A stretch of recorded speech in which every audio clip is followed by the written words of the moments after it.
Setelah menerima laporan korban penipuan online yang membeli beras mencapai 85 juta rupiah, Subdit 5 Cyber di Treskrimsus Polda Sumsel menangkap pelakunya OY yang merupakan salah satu warga binaan kasus pencabulan di Lapas Lampung.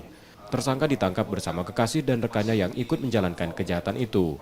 Polisi menerangkan, modus penipuan online yang dilakukan tersangka dengan mengaku sebagai pemilik gudang beras. Saat itu tersangka menawarkan 10 ton beras pada korban melalui media sosial yang dikendalikan tersangka dari dalam lapas.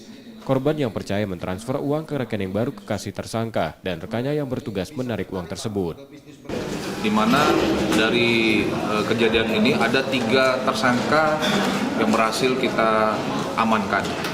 Ada 2 yang kita tangkap, yaitu inisial US dan F, kemudian satu lagi OY, itu ada di lapas. Ternyata ini jaringan lapas, ini pelaku OY ini menipu korban ini di lapas.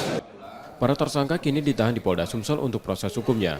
Sementara tersangka OY masih menjalani masa tahanannya sebagai warga binaan. Rizky Oktora, Moklas Diferensial, Kompas TV, Palembang, Sumatera Selatan.